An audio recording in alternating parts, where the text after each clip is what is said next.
माझ्याकडे केस आली होती. त्या माणसाचं नाव होतं दगडू.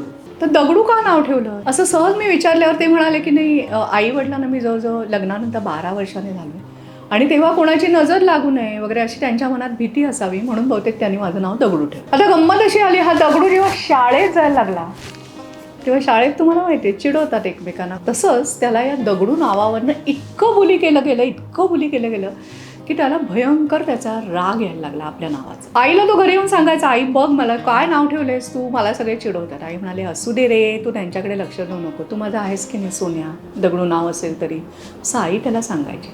बराच काळ त्याच्या नावावरनं त्याला सातत्याने चिडवलं जात होतं, त्याला वाटेल तसं बुली केलं जात होतं. नकळतपणे त्याच्या मनामध्ये स्वतःच्या या नावामुळे एक न्यूनगंड तयार झाला की शी काय माझं नाव आहे, काय आहे मी, लोकांना चिडवायला आयतीच संधी मिळालेली आहे, ही मुलं ना नुसती मला सारखी चिडवत असते, असं म्हणून त्याच्या मनात एक सारखी राग येत असायचा. त्याच्यानंतर एक लाज वाटायला लागली हळूहळू त्याला स्वतःच्या नावाची.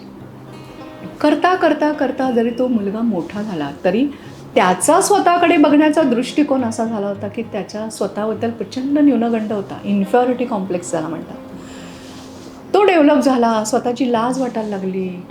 कोणी आपल्याला आपल्याविषयी जर काही थोडंसं पण चुकलंय असं सांगितलं की तो अगदी खळवळून एकदम रागाने त्वेषाने त्याच्यावर रिॲक्ट व्हायचा, कारण तो आतमध्ये जो साठलेला राग होता लहानपणापासून आणि तो काही करू शकायचा नाही, कारण त्याचं नाव तसं असल्यामुळे. आधीच 4 मुलं चिडवताना त्यांच्या विरुद्ध जाऊन आपण काय करू शकणार असं त्याला कदाचित त्याला वाटलं असेल.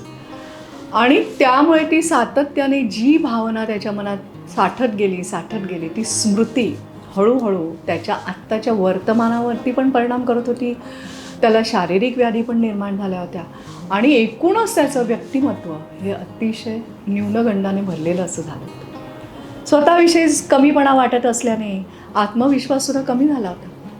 आपलं आपल्यावरच प्रेम नाही तर येणारे अनुभवसुद्धा आयुष्यामध्ये तसेच तो त्याला मिळत गेले, कारण प्रत्येक अनुभवाकडे तो त्याच चष्म्यातनं बघत गेला. आपल्याही नकळत निर्माण होणाऱ्या या भावना आपल्या मनामध्ये साठतात आणि नकळतपणे आपल्याकडनं रिॲक्शन ज्या दिल्या जातात त्याच्यातनं त्या व्यक्त होतात, कारण आतमध्ये त्यांचं सॅच्युरेशन किंवा साठवणूक भरपूर असतं.